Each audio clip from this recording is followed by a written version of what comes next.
Netcasts you love. From people you trust. This is Twit. Bandwidth for the new screensavers is provided by CacheFly at CacheFly.com. The new screensavers is brought to you by the Ring Video Doorbell. With Ring, you can see and talk to anyone at your door from anywhere in the world using your smartphone. It's like caller ID for your house. Go to ring.com/NSS and get $50 off one of their Ring of Security kits, the Bundle Kit or the Pro Bundle Kit, with their limited time offer. Massive multiplayer laser tag using technology to track fugitives, turning code into music. Live from Twit Studios, it's the new Screensavers.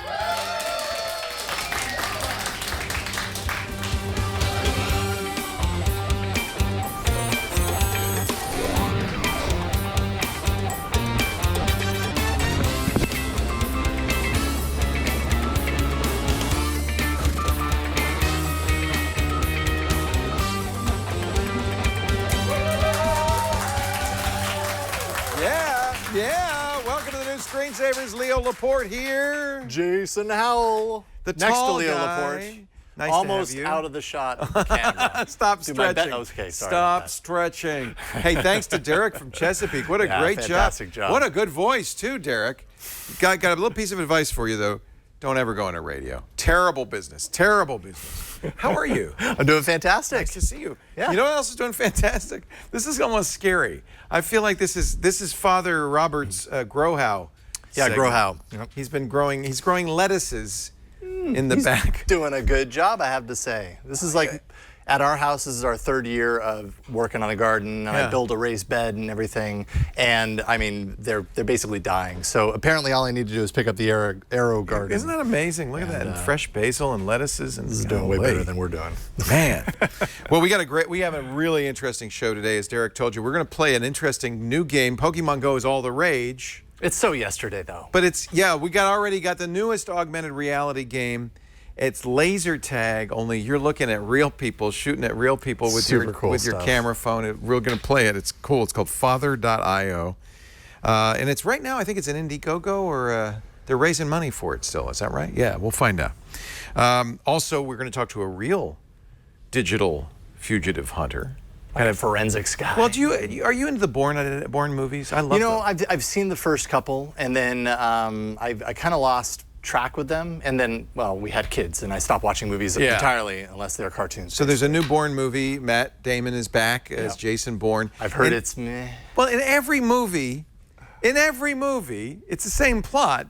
He's this super trained, super CIA agent, but for some reason the agency doesn't want him to do what he's doing, so they're trying to track him, and he's figuring out how to stay out of their clutches. And it's all about how do you protect your digital identity online when you have the most powerful spy agency in the world tracking you. Mm-hmm. So we'll talk about actually what the reality is behind all of that.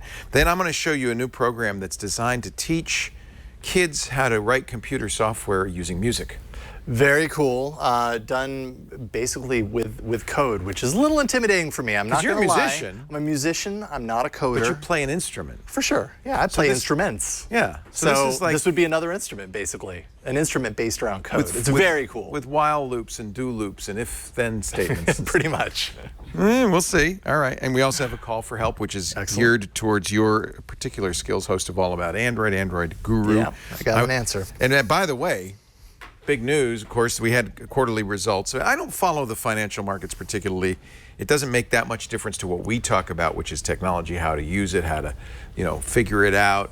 But it does have kind of one limited application. First, if a company doesn't do well and the stock market punishes them, it makes it harder for the company to hire people because they can't award valuable stock. We also can tell a little bit about the company's roadmap from the kinds of things they say on the analyst call. For instance, Amazon, the profit they make is kind of meaningless because as every year, Jeff Bezos just has a knob in his office, I think. That Pretty much. More profit, less profit, and he decides what to do. But the weird thing was how many employees they hired. They went up 47%. They hired last year 85,000 people. That is incredible. So now they have more than almost 250,000 employees. What's more than it? 268,000. What's going on? What are they doing? What are they hiring up for? Well, I mean, they're doing incredibly well selling stuff, right? I mean, they just had the Prime Day and broke their single-day sales record with their latest Prime Day. So they've got all this stock. They need people to manage the stock, people in the warehouses to kind of... fulfillment. The fulfillment aspect is enormous for a company like Amazon. And then you have their cloud business, AWS, which is off the charts as well. Amazon's just hitting on all cylinders there. They've also got a lot of little kind of experimental things happening, and I think unexpected things from those, like the Echo. Right? Who knew that was going to be $1 million? They'd sell 1 million units. I don't even think they knew that was going to be. Nobody expected that. Well, I think it also is interesting because they're not yet global, and as they slowly get more and more global, you're going to see. Then they're going to hire everybody. Basically, all work for Amazon eventually. I believe this last year they hired more people. What was it? What did I see? They hired more people than Alphabet. They hired so many people this last year. They hired more people than live in Bellevue, Washington. They hired an entire town's worth of people in the jobs. That's good. They're making jobs. Very good. Nothing wrong with that. We have 20 people working here, and I feel pretty good about that. Twitter had, well, I don't know if they had a good quarter or not. They only had a 1% growth, 313 million from 310. And the big problem there is whether you would consider that a good quarter, which I wouldn't necessarily consider it a good quarter or not. Right. They are not growing at all, and they're having a really hard time with that. And they admitted they're having a hard time selling advertising on the platform, and that's really the only thing that's going to make Twitter succeed is meanwhile everybody else is doing really good at that, right? It's like Twitter lost out at this party. Alphabet had an amazing quarter. Alphabet Amazon, had a kind Apple. of unexpectedly amazing quarter.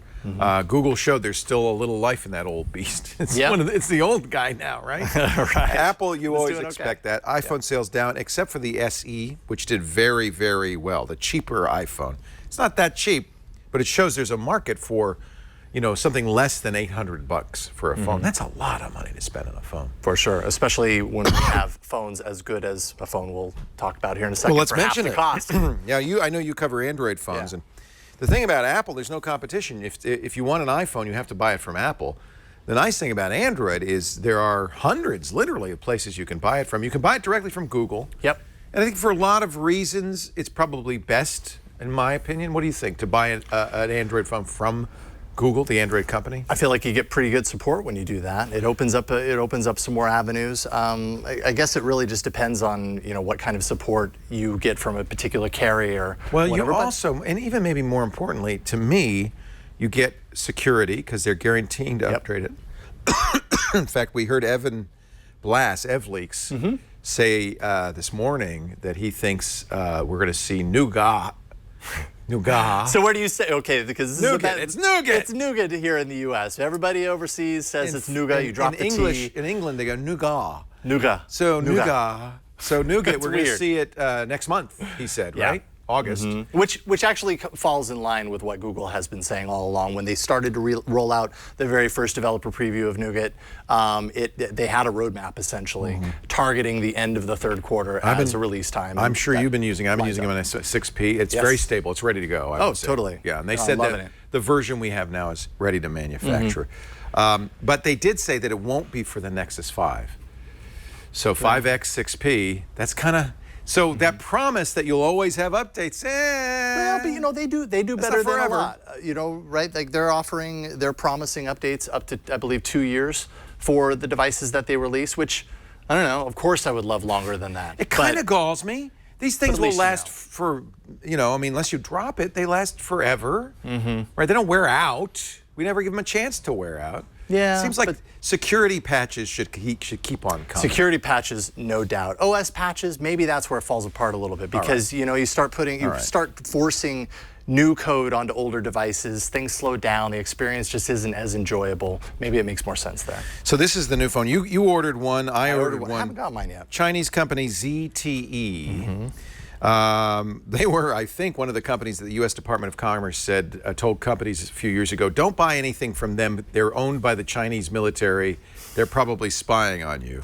But, you know, NSA, Chinese military, who cares? It's all the same to me. I know I'm being spied on. This, to me, is everything the Nexus 6P could have been and kind of didn't. For instance, has a 6P style fingerprint reader on the back, which works just as fast. It's an AMOLED screen that's beautiful, 528 dots per inch. Really high-end camera specs, 20 megapixel, f1.8. That means it should be good in low light, optical image stabilization. Some of the early reviews said it's not as good in low light. I haven't taken enough photos to really be a judge, but it looks pretty darn good to me. And they're all more or less, I mean, the mid to higher tier cameras are all very, very similar, very close. Except for those major outliers that just improve it that much more. It also has 820, the Qualcomm Snapdragon 820, which everybody agrees now that's the right chip. That's a great chip. Until the next one comes along, it's probably very in another fast. couple of months. 4 gigs of RAM, 64 gigs of memory, SD card support. Okay. So you really have unlimited memory, and you can choose adopted SD card or separate, which is really great. Yeah. That's kind of solves the problem. At $400, where I think what you're really seeing here is that we have reached the point where, thanks to the very expensive high-end flagship phones, all of these technologies now are widely available. We're at economy of scale, a great camera, great screen, everybody can do it, and they can do it for less. And I think that you'd be crazy at this point to spend $800 on a new phone when the OnePlus 3 and others, this in my estimation actually is a little better than OnePlus 3. Man, I really like the OnePlus 3. I do too. So I'm really waiting for better this to battery kind of put life. Together. There's a lot of similarities between the technologies underneath and the OnePlus kind of the 3 has a too. fingerprint reader on the front. This is a fingerprint reader on the back. It does have front-facing speakers, which can get very loud and sound very clear. I think the speakers. Should I play a little? Dolby Atmos surround sound. That's wild, Atmos. And it's almost like you're sitting in a movie theater. No, it's not. It's not even close. It sounds all right. It's clear. It's loud enough. This is the twerk edition. Oh. Should I? No. No. It's okay. And we'll take your word for it.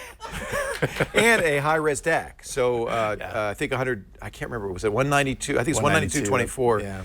Yeah. So you could play back your high-res sound. Great. Got to differentiate somehow. And you're getting all this $400, which that's is what just blows kind of me nuts. away. If you're down to pay full price for a phone these days, you can get so much and save a couple of hundred and not be sacrificing hardly anything. It's an excellent screen. It's as good as any screen I've used, as good as the Galaxy S7. Yeah, it's super sharp. So the one thing, though, the one missing link, and it's true for the OnePlus 3 as well. It's true for the Moto Z as well. They haven't said yet whether they're going to automatically push those monthly security updates from Google. And that goes right back to what you were saying, right? Like when it comes to if someone asks, says, I don't care, Android manufacturer, whatever, it doesn't matter to me. I want to buy an Android phone. What am I going to get? My top choice will always be, what is the current Nexus device offering? Only because the security issue is huge. And we're finally, like we're talking, at a point to where hardware, build, features, all that stuff is more or less on parity at this point. So you end up getting those in the Nexus, where I kind of feel like in years past, the Nexus had a lot of really great things going for it, but was always kind of missing out on a couple of features too. Now everything's on a level playing field. So if you can get all that good stuff and you can get guaranteed monthly updates straight from the source without delay, then I don't see why you end up opting for something else. I think we should ask CTE what their plans are. Yeah. If this had the monthly updates, I'd say fine. Of course, it's not you can't run Fi on it. But what's interesting is they have figured out a way to work with every major carrier in the U.S., including Verizon, Sprint, of course, AT&T, and T-Mobile. I'm using it on T-Mobile. More than OnePlus 1 could the other thing the OnePlus 3 doesn't do, or OnePlus 3. the OnePlus 3 does that this doesn't, is voice over LTE on T-Mobile. I don't think it's using voice over LTE, at least it's not indicating it. Okay. So that might be something you care about. But on the other hand, boy, I think this is, and don't you like the feel? This is all aluminum. It feels solid. Yeah. Sometimes you get these devices, they look nice, and the second it's in your hand, it's just not heavy enough, or it just doesn't feel like there's anything inside, like it's just going to, bend in your hand. This feels very, well, maybe because I got it in gold. It feels very opulent. It feels very nice. I really. You always opt for the gold. I'll give you credit. I like on that gold. one. I'm sorry. I like choose gold. The gold one. Hey, speaking of gold, we are only going to be in this studio for 2 more weeks. And then we all get gold? And then you get gold. And you get gold. And you get no. You That's don't what get I'm gold. talking about. I knew today was the right day to do the screensaver. Aluminum. This is our new flooring. So we're going to be moving August 21st. The screensavers we're doing on August 20th, we won't have an audience for. It's all going to be pre-recorded. I'm going to do it actually in the new studio. It'll be the first show out of the new studio. Nice. But it won't be the finished new studio. There'll be a lot of drywall and paint. But we'll do the first show live from the new studio. It will be Twit on Sunday, August 21st. Yep. And the flooring just went in. We actually have video of the time lapse. So we have a raised floor, but it's only raised a couple of inches, but it's enough that we can put in conduit and rearrange the wiring. And we were a little concerned because it's a concrete slab that we wouldn't be able to rearrange it. John and company and our contractors installed the raised floor yesterday. Took them about 5 hours, and here is the time lapse. Wow, that's He said it's cool kind of like looking. putting together Lego. It all snaps into place. The thing that took the longest is right there at the door where we have to put in a little bit of a ramp so that you don't stumble on the 2-inch lift there, and that took the longest. But look at that. That's our raised floor. Those black spots are where sets will be. That's where the camera wiring and the Ethernet wiring and the sound wiring will come up through the floor. Isn't that great? That's great. So we're coming along. We're getting excited. there. Ryan Marsh, our gaffer, is going to start installing. He's got the grid in. He's going to start installing the lights, start building the sets in the next couple of weeks. Yeah, there's the plan. And so it's going to be fun. Your TNT set, you want to see where it is? It's right here. Okay. There it is. Just so you're feeling good, that's where it is, right there. Can we go ahead and make it just a little bit bigger? No, it's big. It's okay, huge. bye. It's huge. You're gonna love it. It's huge. It's huge. So yeah, August 21st will be the first show out of there. It's hard to believe when you're here. And we've been getting great studio audiences because I think people want to see it at the end, right before we tear it down. Because we've been here 5 years. We did our anniversary on the 24th. I can't believe it's been 5 years here. It's been a great 5 years. I love this building. I'm going to miss it. I'm not going to miss the bums living in the alley over there, but I'm going to miss everything else. Don't worry, we'll have bums. No, we won't. No, we won't. It's a very nice area. Good parking, easy to park. Not downtown is the biggest difference. It's in kind of an office park. But I'm very excited about this moving. We'll keep you posted on this. But we're getting there bit by bit. So, are you ready to play some laser tag? Let's do it. I am very excited about this. Kid. I love laser fan as a tag. kid. I love it, and paintball. But this is a little different. If you play Pokemon Go, you might be interested. This is Father I.O. Let's take a walk across to the other set over here, because joining us right now is Craig Allen. He's creative strategist with a company called Proxy 42 Incorporated. Hey, Craig. Welcome to the new Screensavers. Great to see you. Thanks for joining us. Great to be here. Hey, Craig. Thanks so much. You must have loved it when Pokemon Go came out of the chute, the #1 app of all time. Sure. Because this is kind of like Pokemon Go, only with laser tag. Very much. I mean, games are things that we've played, since the beginning of time. We like to get together, socialize, have fun. Pokemon is great because it's collecting, discovery, exploring, and certainly it shows that people are ready to play in this kind of mixed reality. Absolutely, yeah. And we have a game that's more about action and combat. So like you said, laser tag, paintball, it's more about putting people in a world and letting them have fun in more of an action-oriented way. So Father.io is calling this the world's first real-life, massively multiplayer, first-person shooter. There they are on the screen. Yep. Playing it, but we actually have it here.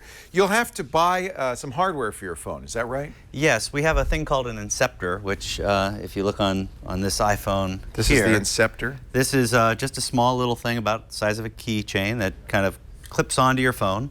And why that's important is that the phone knows where you are generally, but for point-to-point targeting and responsive hitness, you need an Inceptor. So if I'm going to shoot you, I'm going to aim at your Inceptor. Exactly. And vice versa. Right. Yeah. Inside here, there are 2 high-frequency IR emitters. So we can shoot about 150 feet, which is further than a laser. Cool. Wow. And aim. And inside, outside, which is really great too. And there's also 6 IR receivers. So we have an array that you can basically take hits on the device from almost any direction. And this is iPhone and Android, right? Right. All right, Jason would have to leave if you didn't have an Android. Yeah, it was close. He'd be but angry. I'll stick around. So we've made up a little bit of a rig. This is a GoPro attached to a mount that's showing an iPhone. It looks bowed because it's very wide angle. It's got the Inceptor mounted on it. And I'm seeing the view that you will see when you hold up your phone. We're seeing the real world, but if you notice on the on the right here. Let me zoom in. There's a laser gun there. Yeah. And I can shoot that? Yep. Yeah, there's your bullet to shoot. And yeah, people ducking. What's great about it is that it allows you to socialize in the real world. So instead of... Hey, who's shooting at me? Oh, sorry. I didn't mean to accept that I did. Jason! Yeah! And I could turn on the sniper rifle Sorry. and be a little Wait a minute. Uh-oh. I lost. He killed Oh, me. Yep. I won. He Okay. killed me. Yes. What was It that was- with it the was- it hands was the there? There's acrobatics. hand-to-hand combat too? Well, eventually it's a game as a service, so we're going to start out with the kind of traditional multiplayer gaming that you would play on a console game or on a PC, where you have deathmatch, cool. team deathmatch, That's so cool. dueling. But eventually we'll be able to have all sorts of games, because once the Inceptors are out there in the world, lots of different kinds of games could be played with them for interacting. Now, you really should look at what, because it's this, you wouldn't want to carry this around, but this is really what it looks like. I have a camera attached, but the way Jason's doing it is how it's going to be, just this little lightweight thing attached to your phone. And then, do you anticipate, what other gameplay elements? Geolocation, will there be, will there be buildings be involved and things like that? Yeah, eventually, you know, we can pick up beacon technology, so you can create different environmental activities and experiences. And basically, it turns the real world into a game world. So, you know, everything becomes a playground. So we'll be able to have different classes, so you could play like an attacker, but you could also play an engineer, which you might be hacking into other people's devices. Nice. Yeah. You could be a medic, you could be... This is the scout. thing that freaks me out, is Drones. attach one of these to a drone. You can have a drone? Sure. You know, just someone sitting What? there. That's not fair. That is just so great. Oh, man. Now, so it's, when are we going to get to play this? So we're pre-ordering right now through father.io. You did and an on Indiegogo, but that's Indiegogo. over. No, it's still up and Okay. running, so people Okay. can still order through Indiegogo. Okay. Which was great, because not only did that give us over 650% of the goal we were looking for. You raised $379,000. That's Right. nice. And that's really without advertising. It's really just the value of people connecting to the idea, wanting to play. So it validates that people will pay for it and want to be part of this kind of augmented reality or mixed reality gaming. Are you worried about the liability of people running into the streets? I mean, people. The good news is maybe Pokemon Go took a little bit of the heat for that off of you, because everybody was concerned, and there initially were some reports of people getting hurt, but not. I haven't heard anything in a while. People have been pretty responsible playing Pokemon Go, right? Sure. So we can hope the same for you. And again, with our game, it's really about having battlefields and battlegrounds. So people will probably go to parks. They'll have you know, certain kind of areas that they're going to want to geofence in as boundaries. Yeah, maybe that's the big difference, right? And- With Pokemon Go, you don't know where they're going to appear, and the game is dictating where you actually have to go to play it. Right. This looks like so much That's a big difference fun. here. Well, and it's to me, it's really about kind of the next level of gaming, right? Can you hide the phone behind your back and you can't get shot? No, I mean, people are going to hack the system, right? Gamers like to figure out ways to game the system. So, you know, players might be able to figure out things. Uh-oh. Don't do To, that. You're Just not put gonna do your much put your Inceptor in your pocket and you're Yeah. safe. You know, it's good. But we actually can detect if somebody's trying to cover the, Oh, you the can? sensors. Oh, you So can. we can notify players that, hey, it looks like somebody's doing something not fair. And hopefully the kind of reputation scores, and gamers will self-police. You're doing a beta now. Can people get involved in it, or is it too late? Well, we have over 130,000 people now that have are playing in the closed beta, gosh. so we've hit the Android limit on that. Yeah. But people can certainly sign up. We have forums. We really want to be a player-centric company. So the founder, Francesco, is on the forums. He's listening to the fans. That's We great. want to be able to have this really evolve. That's so really where great. we start this fall is really just the start of being able to create an overlay on our real world that'll be as exciting and interesting as we can make it. What do you think, Jason? I think this is fantastic. I mean, as a kid, I had the laser tag thing. Actually, when I went home to visit my parents a couple of weeks ago, go digging into the attic looking for things that I left, you know, years and years ago, and I'm always hoping that I'm going to find that old laser tag kit, because I just loved it. Right. This is really cool. I mean, the fact that it snaps on and can, you know, you can play right away. I just think the augmented world for gaming is so untapped yet, and now people are starting to kind of understand what the potential is so basically with Pokemon Go. That's just the beginning. This is where it starts to get way more immersive, and you can kind of see this where this can expand to as it gets bigger too. So. And as we have a platform, other people might code games for it and be able to have different kinds of gaming. So it'll be an open platform. Capture the flag. Yeah, exactly. Capture the flag, elimination mode, defending fortresses. You could adopt this for Pokemon Go too, actually, come to think of it. For battles and things, sure. Really, really cool. How much will it cost, you think, when we... Well, the pre-order right now is you get 2 for $50, so about $25 That's not each. bad at all. And then, with better, faster, cheaper technology movement and more mass production, we hope to bring that cost down even further. But it's a lot less than if you and a friend were to go to laser tag for the day, and now you have it, to play wherever you want, and the world's your playground. And you just unclip it. You don't have to leave it on your phone. Nope. Right? You just, when you're done, you unclip it, put it in your pocket, and and the phone can actually message you if there's like a game going on or a pickup match, so then you can pop out your device and go play. What's cool about Pokemon Go is it gets you outside, it gets you interacting socially with other people, and I could see this even more so doing that. Well, especially when you think about, it takes the stuff that you like about paintball or laser tag, but gives you an ability to have a persistent profile. So you can have your stats, your leaderboards, you can be, kind of known in your community. When you travel, you take those stats with you.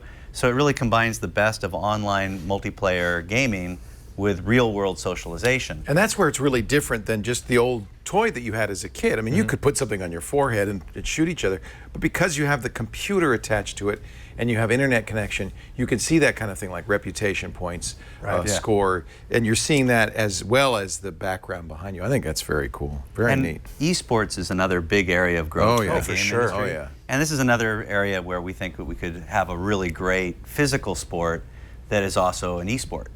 Father.io, when do you think you'll be out of beta and into the public release? We want to be releasing in October, and we're going to be working with some retailers, so we'll be online for sales and at retail for this fall, and hopefully it'll be a must-have holiday gift. I think at that price point you're going to do very well, right? That's about what the toy costs, probably. Very similar. Yeah.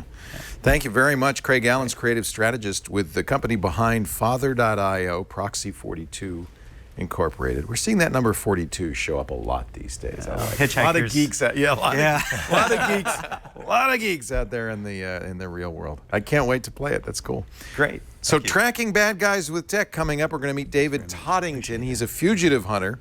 But first, we were talking about Pokemon Go. I know it's all the rage.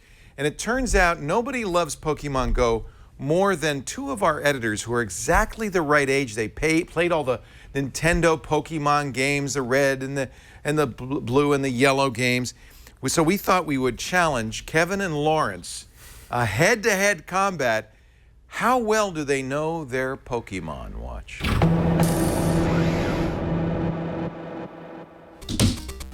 Rhyhorn.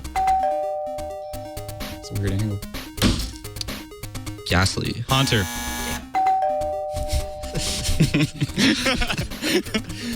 Jetsy. Goldbat. Oh, wheezing. Nope, it's coughing.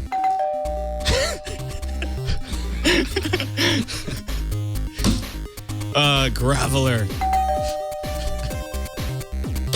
Execute. Mewtwo, the strongest. Venomoth. Cubone. Squirtle. Rattata. Jigglypuff. Fast. Pidgey. Nidoking.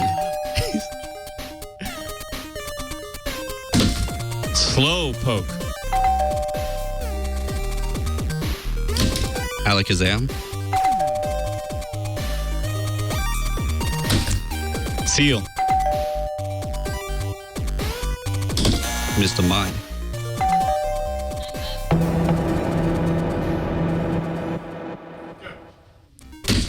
King. Kingler. That's my last name. Charizard. Gloom.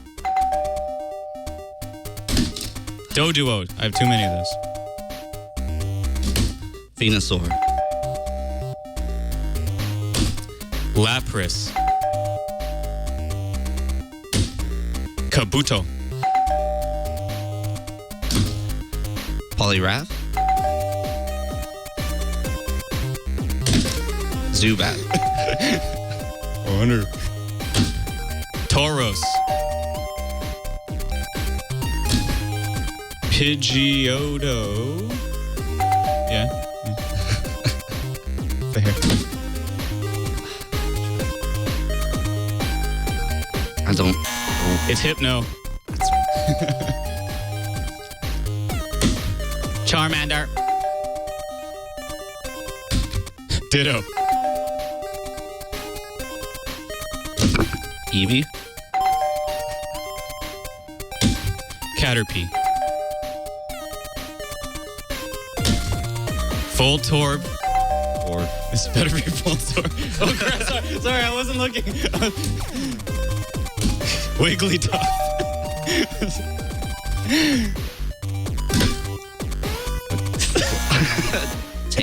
Tangela. Yeah. Tangela, whatever. Tangela. It's pronounced. Yeah. Tangela. Hey, Kevin beat Laurence. Kevin had 21. How much did Laurence have? You're not even going to say because it was so embarrassing. I thought Laurence was going to whoop his butt. Wow. Yeah, that really went back and forth.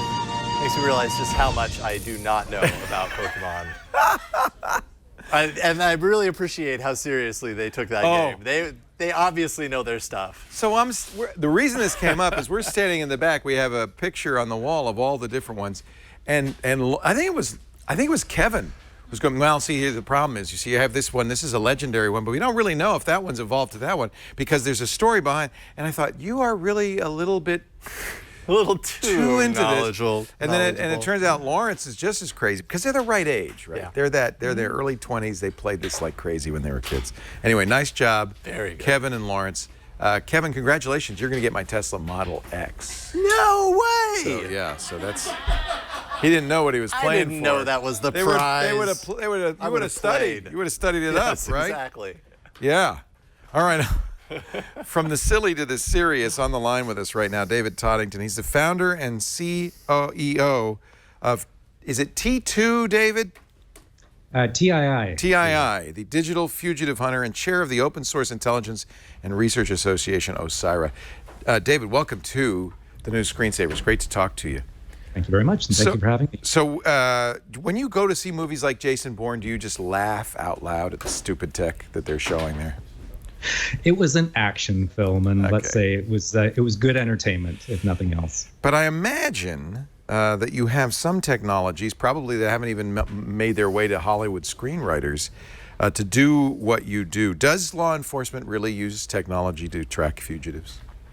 Sure. I mean, law enforcement uses a variety of different types of technologies, some of which are publicly known about, others maybe not so much. What it really comes down to, though, is not just the technology being the answer in order to find a suspect of a particular criminal activity, but also the right mindset for the investigator themselves. I mean, let's face it, it's still police investigations. It just happens to be in the digital realm, in the digital world, which means that we have to rely on technology now and understand technology and be able to do that job effectively. Boy, that's really important. I hear other people say the same thing is, we focus so much on the technology, on crypto and forensics, but forget that really kind of traditional police work still is the key in general. Would you agree? Absolutely, I would agree. I mean, there are certainly within many police agencies, all really, specialized tech crime agencies. And the way that we kind of, if you will, draw an analogy, think of a Formula One race car team, the pit crew, the research and development people, the engineers. I mean, that's the tech crime unit. And then you've got the drivers. These are the frontline investigators, and that's what we really are. We're not so much the techies as we are the drivers, and that's what we train people to do, is to drive these Formula One race cars, albeit, in this case, the Formula One race car is a successful investigation. I see that in education sometimes, where once technology comes in, some teachers go, oh, forget teaching. I just use an iPad and I'm done. And I would guess that there are some agencies and some law enforcement professionals who say, I got a Stingray, I don't need to do any more work. I could just use this to find the suspect. So part of your process is talking about how technology works with what they already do. Mm-hmm. Yeah. And understanding people. It's all about behavioral science, understanding the people that, let's say if it's pursuing a fugitive, understanding that person and being very careful of what we call actor-observer asymmetry, not asking that question, okay, what would I do if I was this guy? The fact is, you're not that guy. You don't think the way that guy does. You've got to get inside their head. You've got to use technology, things like social media, data mining, to be able to build a lifestyle profile of that person, to understand who they are to the best of your ability, and really then to be able to predict what their next move just might be. So this just becomes a tool. Although every time I watch one of these Bourne movies, the first thing Jason Bourne does is he grabs the cell phone from the woman he's saving and throws it out the window. This, in some ways, the smartphone with its GPS, its microphone, its camera, has to be the best gift to law enforcement ever, or not? Well, it all depends. I mean, the fact is that mobile phones are probably the most awesome tracking device ever invented, and we're all carrying them around all the time. Now, we have power in deciding who knows what about us. If you just read the terms and conditions of something like location services and every app that you set up, you do have a fair amount of control. But even people who think that they might be outsmarting law enforcement by using things like burner phones, for example, well, fact is, one of the things that we do is we don't just focus on the person that we're pursuing, we focus on their entire network as well. We get an understanding of who their network is. There's going to be weaknesses in there somewhere. There's going to be certain phone calls made, and we can do some pattern analysis around those phone calls to determine who the people of importance are within that fugitive's network, and then we can start to target those people as well. That's become an interesting point in the conversation, and this, I'm really glad you're here because you can clarify this for us. One of the fears that civil libertarians have is that law enforcement, in order to gather this meta information, casts a wide net. A Stingray is a good example that gathers in information not only about your suspect, and not only even about your suspect's contacts, but everybody in a region. And I think there's some concern that starts to look like a fishing expedition. So tell us about that. Mass surveillance is a difficult and it's a sticky issue. I mean, if you're searching for a needle in a haystack, one of the questions you've got to ask is, do I really want to make that haystack bigger? More data doesn't necessarily mean more value. In fact, there's a process that we go through, understanding the difference between data, information, and knowledge. So we have data, which could be metadata, call records, for example. When we group that together, we start to get information. And when we contextualize that, when we start to put it in perspective, when we understand who these people are, we can turn that into knowledge. And what we want to be doing is making decisions based on knowledge, not making decisions based on data. And I think you've hit the nail on the head as well. Technology is simply a tool, and it's a neutral tool as well. So when we start talking about things like backdoors in technology, what we have to be very careful about is that in the same way that the good guys can use those backdoors to arguably more effectively solve crime, the fact is the bad guys can exploit those backdoors as well. And once that happens, we're all less safe. So you, on the encryption debate, come down in the favor of widespread use of encryption. Absolutely, yes. And what that requires then is, yes, law enforcement's job is going to be more difficult. But again, we need to think differently, and we need to be more innovative, working within the frameworks that we have. And in fact, some law enforcement, it's interesting because even there's no agreement within the government, as some agencies like the FBI and their director James Comey says we've got to have a backdoor into encryption, and the NSA says no, encryption protects us and protects our infrastructure and is vital. And so there isn't even an agreement within law enforcement. There's a debate, probably a healthy debate going on right now. Well, exactly. I mean, there is no, certainly, I mean, we work all around the world. We see many different agencies, many different ways of doing things, and there's no sort of one specific path. Again, we've got to be thinking laterally, not in very linear fashions. We talk about the law of disruption, Moore's law, the rate of change of technology. Technology is a very sharp thing. When we compare that to the rate of change in society, the rate of change within business, these are exponentially less. And then we look at the very bottom at legislation, the blunt instrument that is legislation. I mean, how is it that we have this very sharp edge of technology and legislation that can address all of those issues? It will never happen. So what really needs to happen is that we all need to become more aware, of our rights and our obligations and responsibilities to protect our information. As we say, privacy is not important until it's too late. That's an important issue as well. But it's a very, very complex debate for which there will never be an easy answer. Yeah. I could see it. It's quite challenging. And yet the NSA is building, they call it Bumble Hive, the Utah data center, the largest data center in history to, well, store information about us, right? Information it collects. Not about, domestic surveillance, I guess. So I guess it is about us as much as it is about international surveillance. And you could see why some people are concerned that our government is collecting all this information. Well, by all means. I mean, the fact is we live in free democratic societies and we're extremely fortunate. Not everybody has that level of fortune. Some people live in under oppressive regimes where privacy is that much more important, where simply saying the wrong thing could land you in a world of trouble that we can't even imagine. Yeah. The fact is that surveillance also has a chilling effect. If we believe that we're under surveillance all the time, then we're going to be very much more careful about what we say. We're going to self-censor.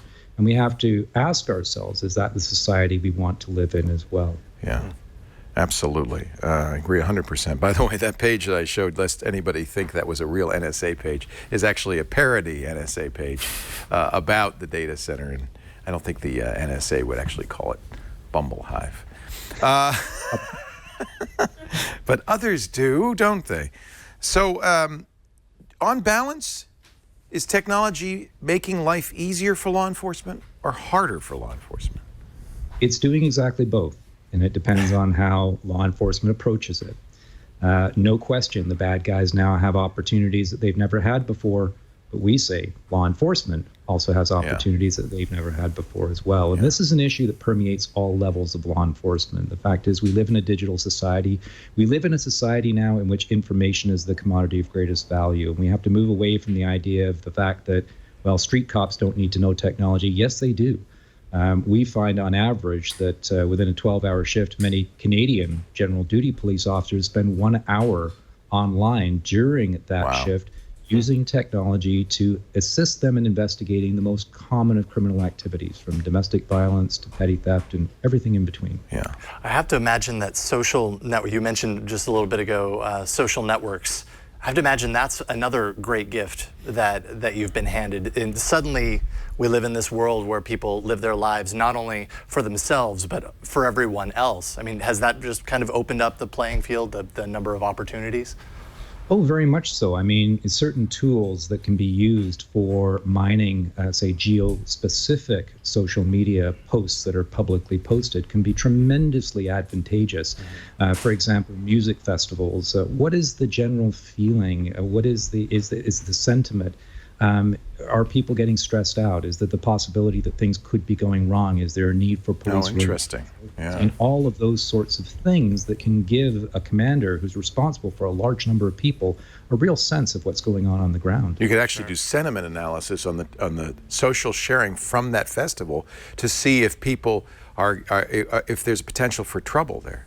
Oh, most definitely. Wow. And think also about things like critical incidents, for example. Yeah. It's an additional tool to give you an idea of the tactical situation on the ground, in addition to the fact that, let's say, it's a hostage taking, who's the person who has taken the hostages? What are their issues? What are the key points that a negotiator may need to know and learn about that person in order to bring that situation to a successful and peaceful conclusion?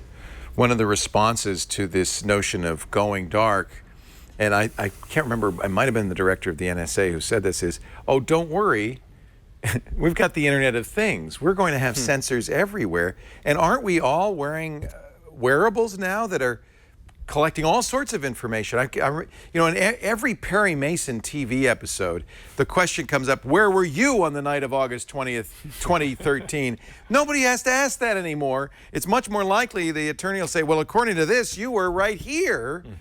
Are wearables giving people information, giving law enforcement information about suspects? Oh, absolutely. I mean, wearables can be incredibly powerful and useful things in an investigation. And I always would suggest that anyone who is using one of the devices that constitutes the Internet of Things, you've very got to give some thought to privacy. A recent case, for example, was a rape complainant, complaining that she had been sexually assaulted.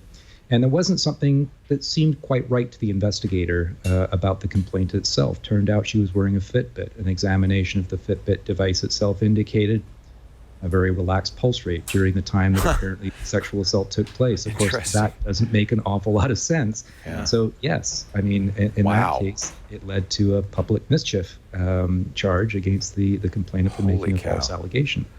So, I mean, yes, these things are very important. What do you tell...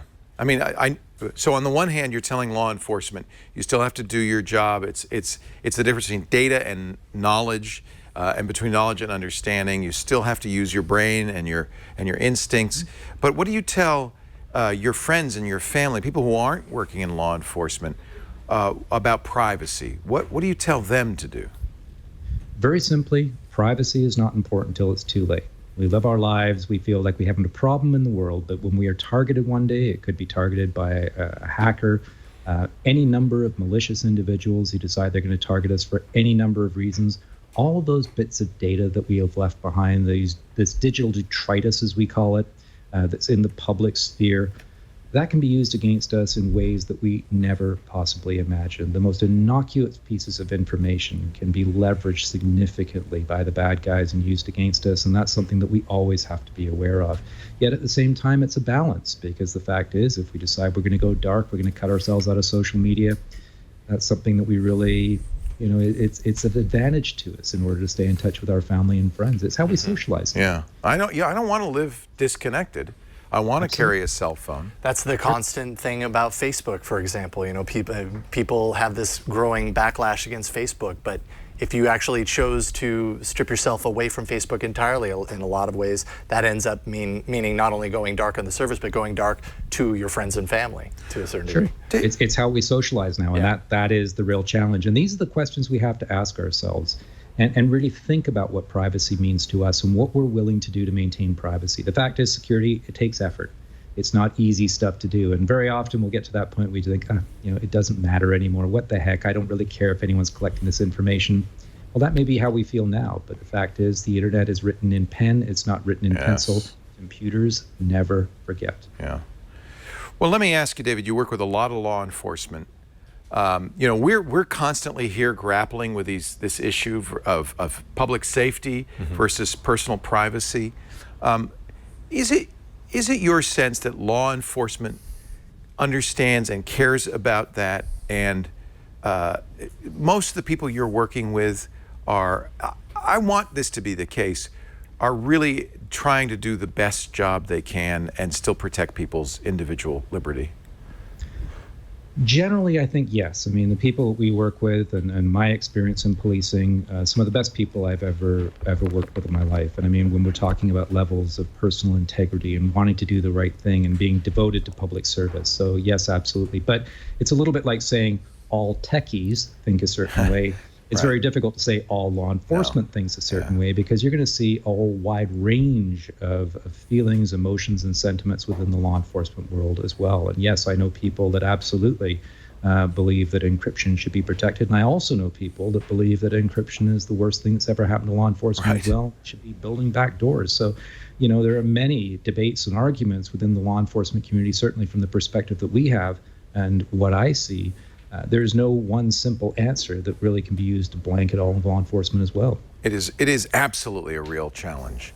And I think sometimes as techies, as privacy advocates, we err on the side of kind of painting all law enforcement in a negative light. And I really want to be so clear that I agree with you 100%. I mean, our public service professionals are people who daily head towards danger and do it out of a sense of service, out of a sense of protecting us.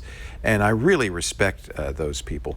And I also understand that there are some bad apples, and I think that a well-run law enforcement agency is going to be constantly assessing its staff and making sure that to serve and protect is really the genuine goal of the agency. And I'm thrilled to hear that you get that and you understand that and you're aware of the balance. And I just want to really respect our men and women in blue and the job that they're doing. You work mostly in. I detect a Canadian lilt to your. Slightly Canadian accent, yes. Do you work mostly with Canadian law enforcement, or? Actually, all over the world. Yeah. We do a tremendous amount of work in the UK. In fact, I just returned a few days ago from Australia and Singapore, working with different agencies there.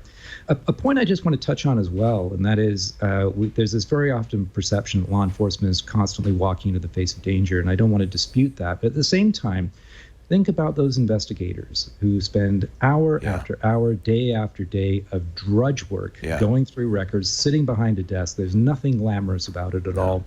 And that is a level of dedication unto itself. Yeah. And that's one of the care a lot. Unspoken aspects of law enforcement and police work we don't often think about. Very, very good point. And those are the people who are often doing the forensics work that needs to be done.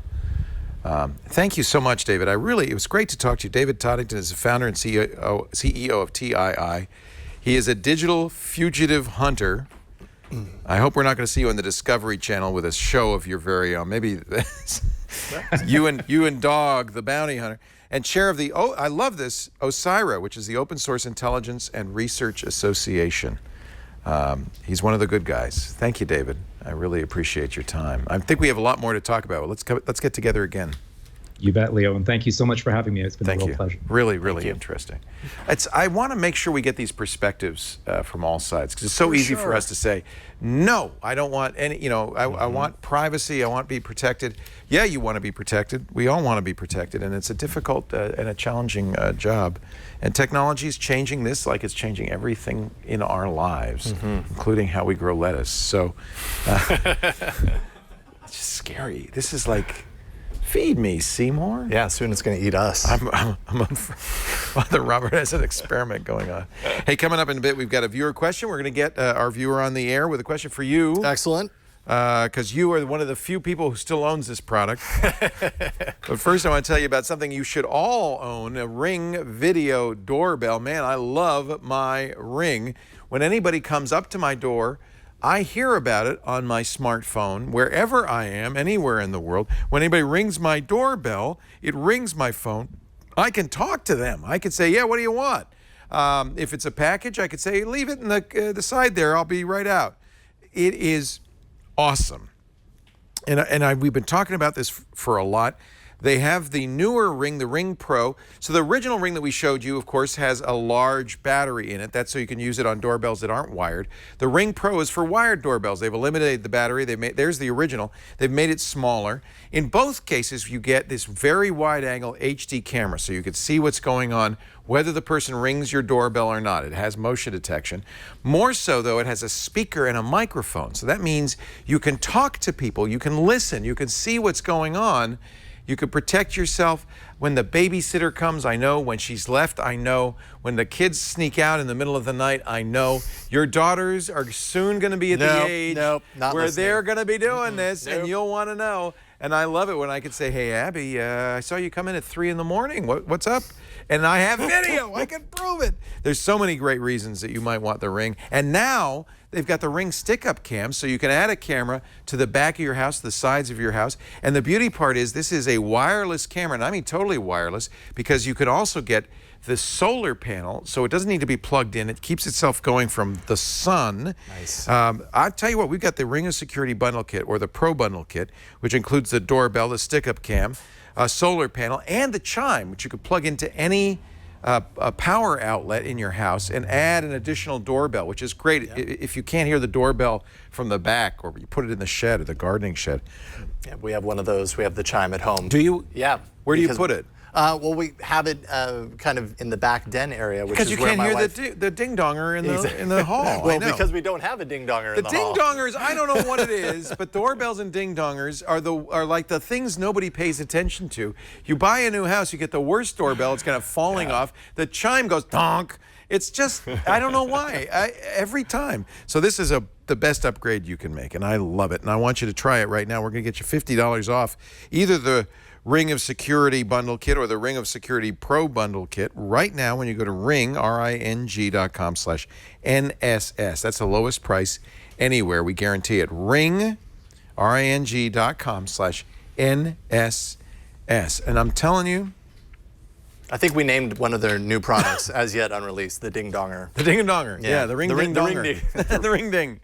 I'm telling you, as your daughters get older, you will be very glad. These are the things that I refuse to listen to when people start warning me about the future. Who was that boy you were kissing for 45 minutes on the front doorstep? Do I know him? He looked, well, right? All right. You've got sons. It's a whole different thing you're going to be looking for. All right, ring.com/NSS. Let's do a call for help. And on the line right now with us, Bill. Where are you calling from, Bill? Calling from Taiwan. What the what? Yep. The Taiwan near China? That's right. I don't Just say don't say China Taiwan anymore. There I you don't go. say That's that right. anymore because Ben Thompson said, no, you can't call it China. You speak Chinese? Do you eat Chinese do. food? I do. What brings you to Taiwan? I've been living here more than 30 years, just Wow. doing various things now, just working as a consultant. How did you come to the Republic of China? Wow, that's a long story. But Were it you was a kind of young guy accidental. and you said, I want to live was life young. and be more adventurous and it looks Yeah, cool over there? basically. Yeah. Basically, actually in university, I wanted to go somewhere and do some summer of service, and I applied to go to Peru, but they said they had no openings there. Would I consider Taiwan? And I thought, So it was first an of all, accident. No, why go there? You know, the reason, here's why I ask. We're about the same age. I was a Chinese major in college. You couldn't really go to mainland China. Nixon had just opened it up. If you went, you'd have to, it was very constrained. You'd have to work in a commune. It was very limited. So I never went. And I'm kind of regret it. And I'm so envious of you because you've been eating wonderful food for the last 30 years. Very good food. Best food in the world. So what can we do for you? Well, I have a Nexus 9, and I do have the version 2. I bought it actually last year at Christmas. It was for a Christmas gift and everything for myself. And July 15th, there was an update. And I usually just for Google products, Nexus, I think, okay, it's got to be okay. Just click and let it work. And so then I got, after it went through all the stuff and started to restart, I got a note on there. It said system corrupted, dangerous to start. And then after a few seconds, it turned over to kind of a little android lying on its back with its stomach open. I hate that logo. Why do they do that? Well, I've never seen it before. Oh, I have. Until now, but and it's no command. So I tried all the other stuff. The system restore, the return to factory settings from that root menu. I took it to HTC since HTC made this one, and I thought, cool, I'm in Taiwan. They're just down the road, right? Yeah, that's nice. That's literally yes. That's nice. So I handed it to them. They said, "Okay, sure, we'll look at it." And then they ran the serial number, and they said, "Hey, where did you buy this?" And I said, "In the U.S. last year." Yeah, well, we can't fix it here. We can have, we'll send it there, and if you pay us $30, it's about $30 plus $35. When I think it's less than a year old, it's under warranty. It's a tablet. Tablets are for travel. People travel. And you're saying that don't take it out of the country, and that just sounds like a ripoff. And especially since it doesn't. I mean, it's the update. It's not really a hardware thing, or at least the chances of it being hardware are tiny, slim. Well, it's software, right? And something went wrong during the update, and now that happens if you think about it. I mean, files get corrupt. So that's right. What does he do? Well, I mean, I've had a little PTSD hearing your story because I had the same exact thing happen to me a few months back. The little android on its back. So I have not X's one. Over its yes, eyes. exactly. Yeah. I have not one, but I have two Nexus 9s, and one Nexus 9 got the update, and everything was great. The other Nexus 9 got the update. This was a few months ago, a security update, and sure enough, same exact deal as you. Through a couple of weeks of doing all of the same things that you've probably done, my only resort was basically to do what you realized: send it to HTC, pay some money, have them replace it, whatever. Here's what happened though. Somewhere, like a few days later, because I just out of principle, I didn't want to do that because I thought that was just lame that I would have to do that. Google has its Android Nougat developer preview right now. And what we've realized, what we found out about the developer preview is that the challenge without that particular flashing the end developer preview onto the tablet is that you have to do all this stuff on the back end inside the tablet before it ever messed up, right? Like you have to select OEM unlock in the settings, which would allow you to unlock the bootloader, but I hadn't done that, and maybe I'm assuming you probably had not either. USB debugging in the settings, that had to be there. If these things weren't there and then your tablet breaks, you couldn't do anything manually to it yourself. Oh, that's interesting. The Nougat developer preview overrides all that. So if you go to, this is the page on Android developers, you can download the OTA image. This is from Google. This is straight from Google. You download the OTA image for the Nexus 9, the Volantis, as you see right there. Okay. And then have you ever worked with ADB kind of Android debugging tools? I'm assuming probably not. No.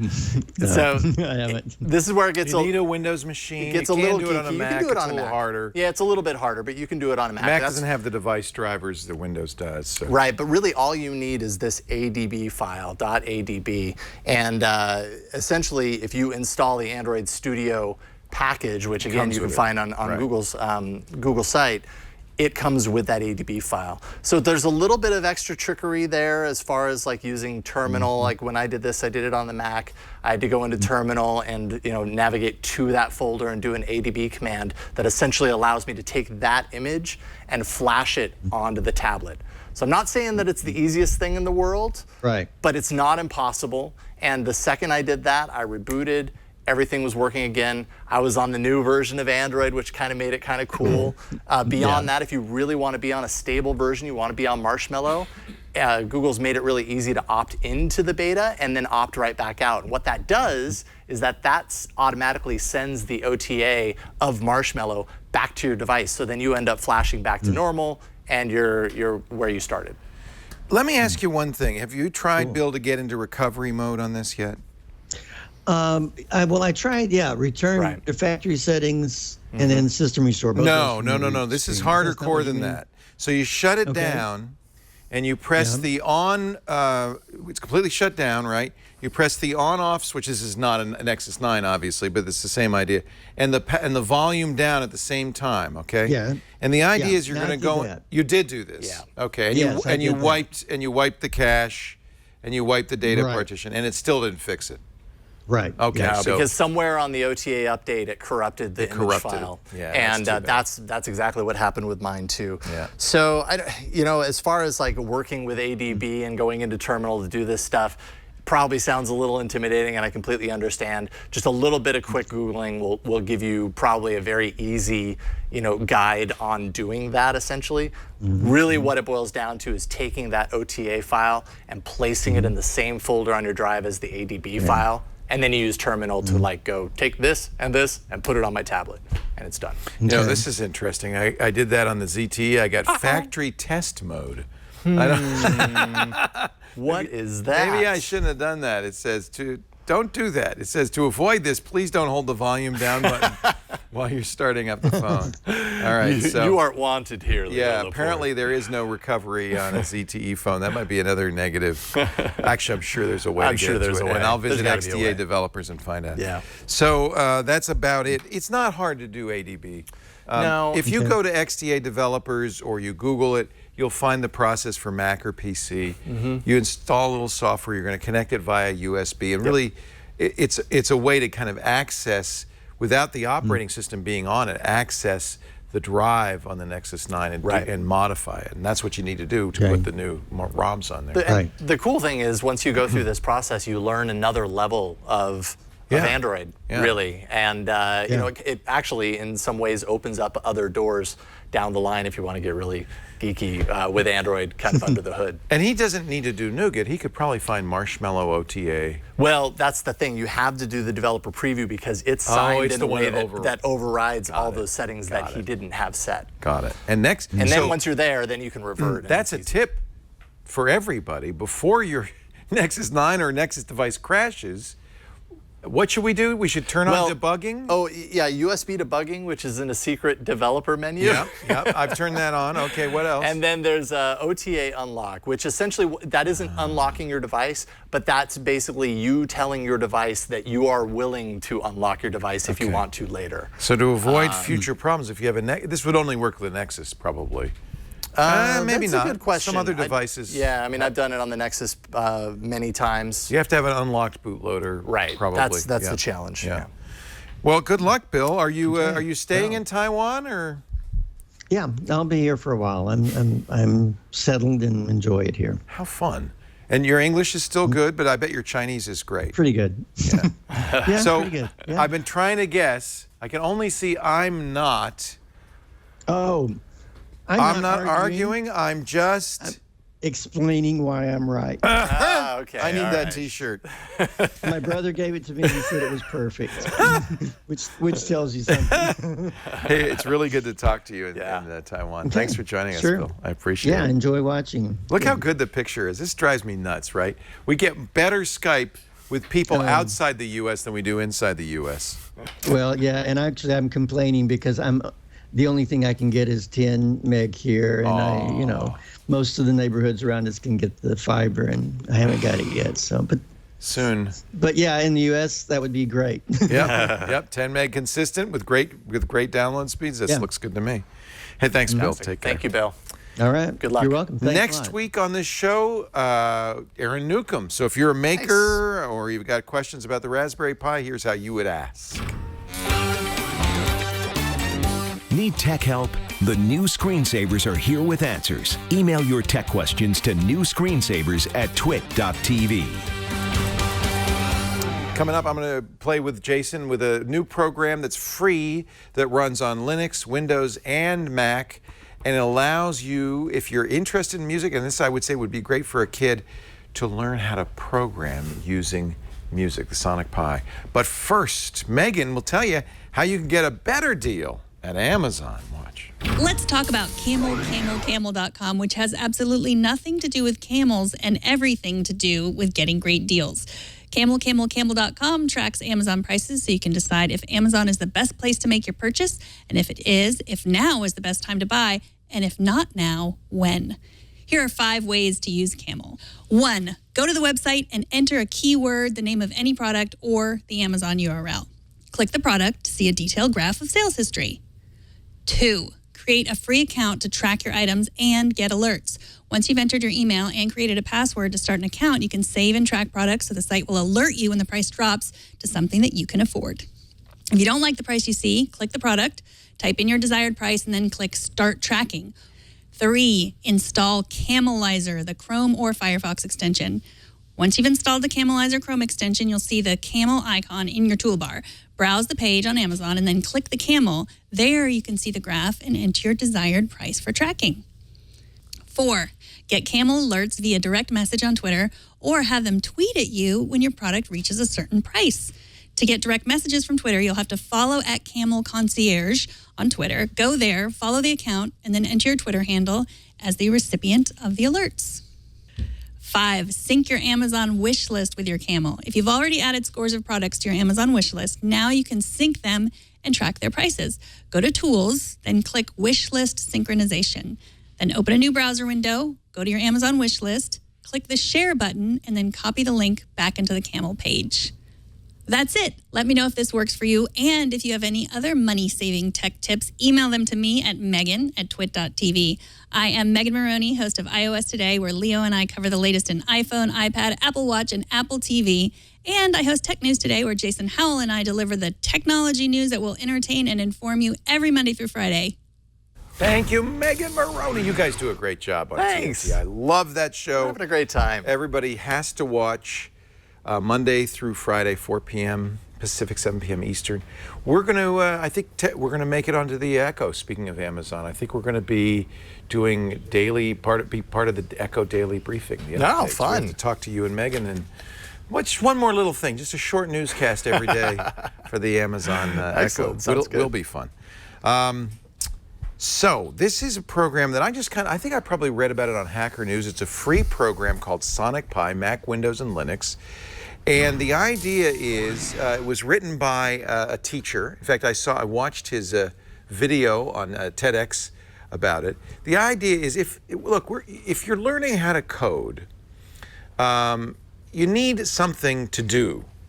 And especially if you're a kid, there you go. I watched that talk. Especially if you're a kid, you want to have something concrete, some result. It's one of the reasons I talk a lot about learning to code Python in Minecraft. So I love this idea. If a kid really likes music, and this is why I wanted to see what you thought of it. If a kid really likes music, you're a musician, this might be a great incentive to kind of play with the computer and incidentally learn how to code. So this is Sonic Pi. You've got it fired up here on your Macintosh. Got it running on the Mac.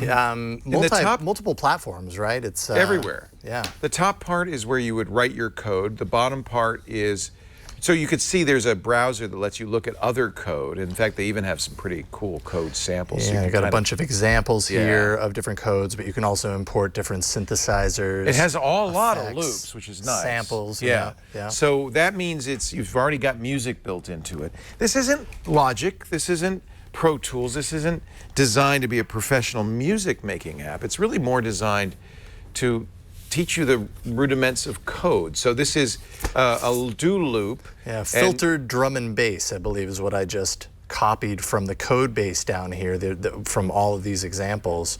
Very small clip of code. Yeah. And this kind of ships with the project. I'll go ahead and play on that. So I think for a music teacher or a coding teacher, how are the samples seem decent? They're not. Yeah, things sound good. Yeah. I mean, are they performance quality? I don't know, but hard for me to tell in my little IFB here, but I'm assuming so. I mean, these must be installed on the drive to some degree. What's neat is that you can change. Sure, they're 44.1. Yeah, you could change those parameters and get a different sound, and so it encourages kids to kind of mess around with it. We're going to talk to the creator Sam Aaron on a triangulation in a few weeks about all of this. But I just was curious what you thought about it. All I've done, I'm not a musician, and I don't even know what that does. That's how loud it is, I would guess. Amplitude, right? And you could see that they have a really good example of ghostly bells, where you're taking a standard bell sound and you're modifying it to make an unusual sound. And I think this is what's going to be fun for kids, since you get this instant feedback. Yeah, let's see here. Echo, IDM, breakbeat. Sure, that sounds fancy. We'll go ahead and replace that code. You run it, and then it just kind of goes through. I'll be honest, like I'm a musician, just out of passion. I use digital audio workstations to record. They're much more graphical interface. Right. You know, it's all graphics based with waveforms and all this kind of stuff. Using, which is basically what we're looking at, is like an old school tracker, essentially based around code. It's intimidating to me, to be honest. Yeah. I have a feeling like, yes, this is going to be fantastic to learn kind of the concepts of coding things and understanding, that when you use sample, it's supposed to be followed by, well, what is the sample, and then rate and amplitude, and understanding how this all plays off of each other. But you watch some of their videos, their demo videos, and I mean, they're using this as a performance platform. They're just totally like, okay, it's on the 7th and the 8th, now I'll change this, and everything changes. And I mean, they're doing it in a live situation. That just blows my mind. What's cool about this is an IDE, or an integrated development environment. It's kind of the programmer's version of a digital audio workstation. Right. And it has debugging code running. You could see that they've got syntax coloring. We're watching a performance right now, and he's got his screen set for a different theme. That's an easy way to tell. But you can see on the right the actual code being executed as it walks through, it steps through the loop. These are all the kinds of things programmers kind of get used to. Yeah. And what it teaches you, I think, is that much like music, a program has a flow to it. And I'd be very interested to see the kids who learn how to write code from this. The understanding that they have might be very different.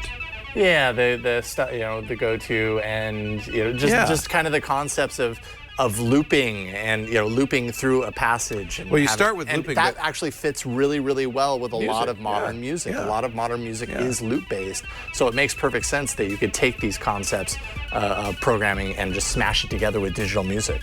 It is. I think it's its own language, but of course it's very simple language, and so the control constructs and things look very familiar to anybody who uses any kind of modern programming language. And I think that the skills you get out of it, which aren't really how to write in other computer code in this language, but a deeper understanding of what looping does. And by the way, it goes well beyond looping, because you can change sounds, you can have if-then statements, you can do a lot more with this. I think it's very, very interesting. This is Sonic Dreams, which when I'm looking at the code down below, this is the most elaborate, I think, of all. Has a lot of stuff going on. It keeps scrolling and scrolling and scrolling. I went ahead and copied that into a different buffer, so you've got all these different buffers down here, so that I'm assuming you could have different things going on, jump into them, possibly even have them playing simultaneously. You can. It will continue to play a buffer if you don't kill it. So. And then we'll fire off Sonic Dreams. Modern computers are pretty sophisticated. This will run on almost any kind of platform. Look, it starts with Ocean. That's just white noise, right? So it shows how you can create some white noise using it has a synthesizer besides the loops. So it's using the synthesizer to do the white noise. So I imagine all of these different, synths that you see down at the bottom. Well, actually, the screensaver bug is covering it a little bit, but there's a whole little pocket down here of synthesizers. So really, you could piece this together the way you could in any traditional DAW. You could have your drum loops that you've pulled from the samples base, and I'm sure you can import your own into there. You can have your synthesizers running, a bass line in one hand, in one case, and a top lead in the other, or whatever. Throw in some effects so you get a nice little delay on the stab, or whatever the case is. But you're basically, in order to accomplish this, you're taking all these little blocks of code, working with them, and kind of honing them so that they play together. And in my mind, it's kind of blowing me away that because there are so many similarities between what I look at on a daily basis when I'm working in a DAW and then turning it into actual words and strings on a screen. And man, that would take a lot for me to reprogram my brain to do this, but I could see how it could totally be done. It's free. It's available on Linux, Mac, and Windows.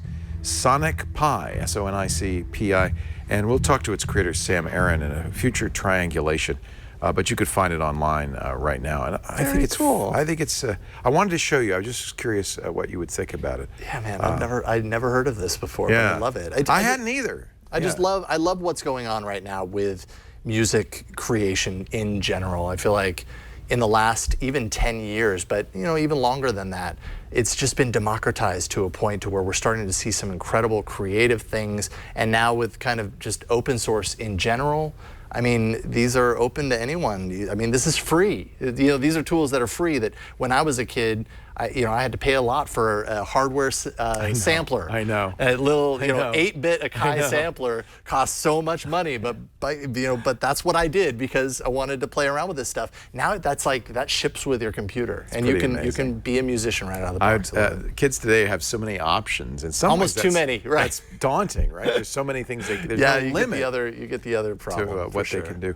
I feel like this is also interesting because for a long time, computing and microcomputing in particular was the realm of an engineer. But now it's become so commonplace and so widely available that you're seeing kind of a mix of the left and right brain. For sure. And you can do the arts and performance and music with your computer. And why not combine the two, coding and music? There's a lot of similarity. In fact, most programmers I know are musicians in some way or another. Many of the programmers I know perform and are in bands.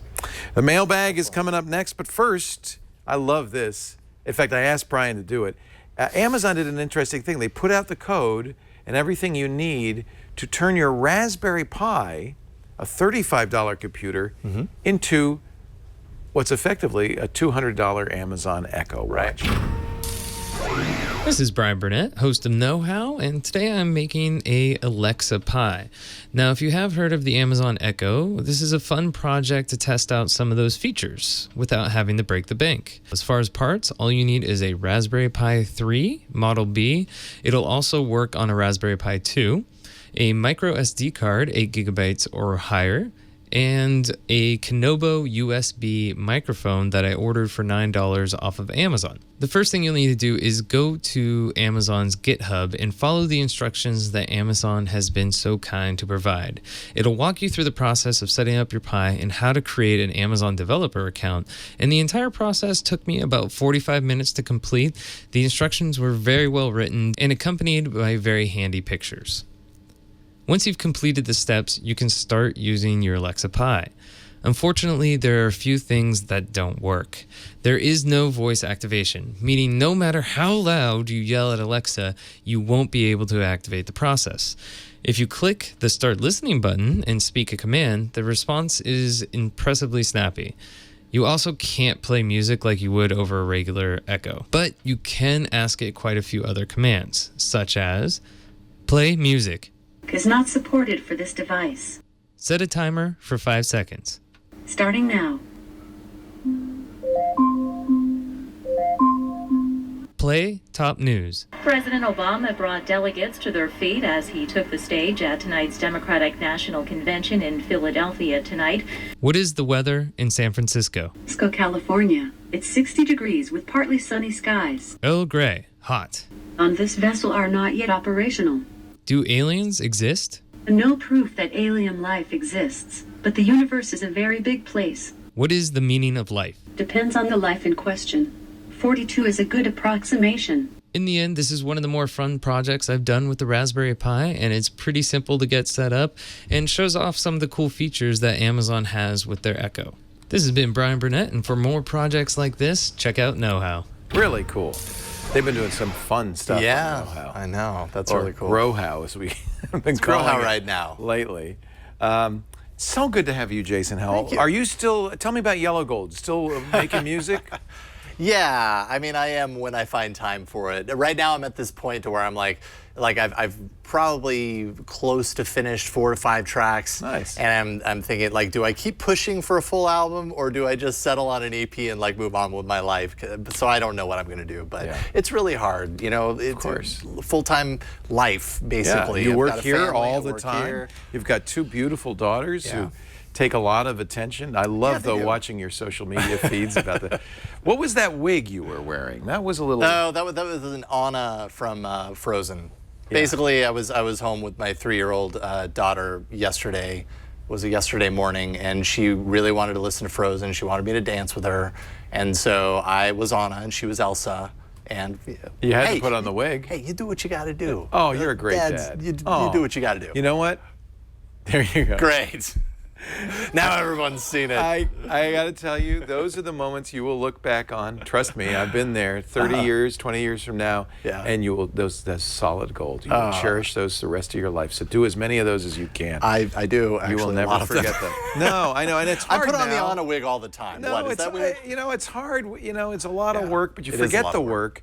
And what you have is these incredible moments that you had with your daughter. Yeah. And when she's fully grown, she may or may not remember that, but you will always remember that. Thanks to social media, we're making sure she'll have to remember that. In a way, you're lucky. You have that. I wish I had all those pictures and memories posted on Facebook. Somebody was suggesting, I loved this idea, that you create a Gmail account for your newborn, and you start writing letters and emailing them, you know, to that Gmail account. We have. And then, have you been doing that? Yeah, we've done that. And then when she's 21, you say, oh, by the way, you have a Gmail account. You have it, yes. Here it is, and you should check the inbox. 21 years later, will Gmail be, you know, like you do this just to be sure, because it's so the now. But you wonder what, you know, what's going to happen 20 years from now. Right. You can forward them to the next thing. Yeah, there we go. I think email will be around in 20 years. I think. Hey, 20 years is a long time. Technology moves pretty fast. Who the heck knows? Who knows? That's a good question. That's a good question. Now, we do have some email, but it comes for some reason in this mailbox. Don't hurt me. I don't understand. Maybe this is the future. Oh, look at this. Wow, fuzzy dice. Okay, for your next to hang in your Tesla. Oh. There you go. Yeah, lucky you. Lucky me. I got fuzzy. Or to wear around your neck. Your choice. Okay. One or the other. That's a good one. All right. There we go. He also comes with mail. There you go. Excellent. What do you got? All right. So let's see here. Rick sent in an email, says, I've created several albums in Google Photo and would like to Chromecast them to my TV via a slideshow. However, I cannot find a feature to do a slideshow. Any suggestions? I looked into this, and it turns out, I'm wondering Why if don't they have a slideshow? That's like a basic... They didn't until like a month ago. Oh, they Literally, do now. this is a new feature. So a month ago, they finally rolled out Chromecast support for Google Photos. Part one, I think this is part one of 2 questions, which basically Rick has here is, number 1, you can get to Chromecast within Google Photos. It surfaces there if it detects a Chromecast on your network. And you'll see that I played it this morning. little icon. You'll see it right up there when you launch the app. You don't have to be in a special section. It'll just be there. So make sure and activate that.